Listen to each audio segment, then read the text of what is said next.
Picture this. You're settling in for movie night, you've got the popcorn popped and the lights dimmed. You hit play on the remote, expecting an immersive cinematic experience. Instead, you get static, flickering images, or even worse, no power at all. That's a home theater nightmare. But fear not, because the key to avoiding this disaster lies in one often overlooked aspect: proper wiring. Good wiring isn't just about getting your system to work, it's about maximizing its performance and ensuring safety. It's the backbone of your home theater, ensuring that audio and video signals travel smoothly from your sources to your speakers and display. A well-wired system delivers crisp, clear sound and vibrant, stable images. It minimizes signal loss and interference, which can cause those frustrating hiccups in your viewing experience. But perhaps even more critical is the safety aspect.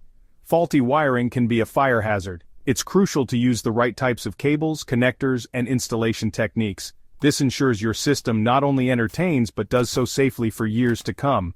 So, before you even think about mounting that TV or setting up those surround sound speakers, let's unravel the world of home theater wiring. Before we dive into the how-to of wiring, let's break down the typical components you'll find in a home theater system.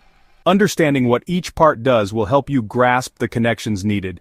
First up, the heart of the operation, your source devices. This could be anything that provides the audio and video signals: a Blu-ray player, a gaming console, a cable box, or a streaming device. Next, we have the powerhouse of the system, the receiver.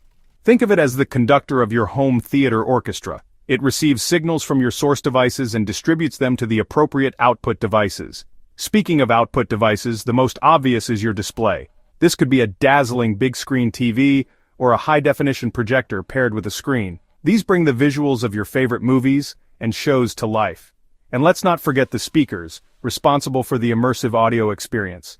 You might have a simple stereo setup or a more elaborate surround sound system with multiple speakers strategically placed around the room. Finally, a subwoofer is often included, especially for movie buffs. This dedicated speaker handles the low-frequency effects, those rumbling explosions and deep bass notes that add another layer of realism to your viewing experience. Now that we know our components, let's talk about the essential links that connect them.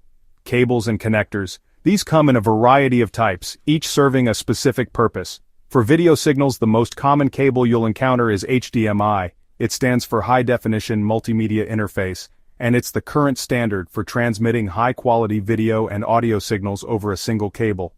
For older components, you might also come across component cables, recognizable by their red, green, and blue connectors. These handle video signals while audio is transmitted separately via RCA cables, those red and white plugs. Speaking of audio, speaker wire is used to connect your receiver to the speakers. It typically consists of two insulated conductors, often color-coded to help you maintain correct polarity, positive and negative connections.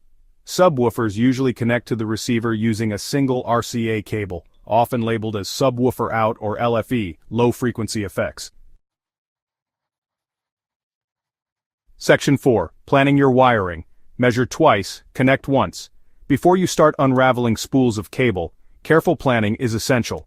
This is where the old adage measure twice, cut once rings true. Start by determining the placement of your components. Consider the layout of your room and the location of power outlets. Think about where you'll be sitting and how the speakers will be positioned for optimal sound. Once you have a general idea, it's time to break out the measuring tape.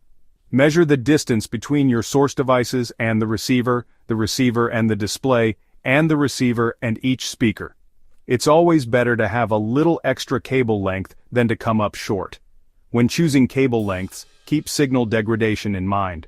For longer runs, especially with HDMI cables, you might need to invest in higher quality cables or signal boosters to prevent signal loss.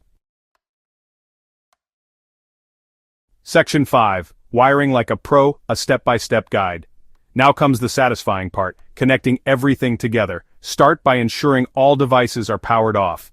This prevents accidental shorts and ensures your safety. Next, connect your source devices to the receiver. Use HDMI cables for modern devices. For older components, use component cables for video and RCA cables for audio. Make sure to match the colors of the cables and connectors to the corresponding inputs and outputs on your devices. Next, connect the receiver to the display. Again, HDMI is the preferred choice. Once connected, it's time to wire the speakers. Use speaker wire, ensuring you maintain correct polarity. The positive, usually red terminal on the speaker, should be connected to the positive terminal on the receiver.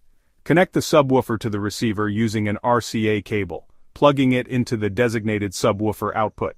Once everything is connected, double-check all your connections to ensure they are secure and properly matched.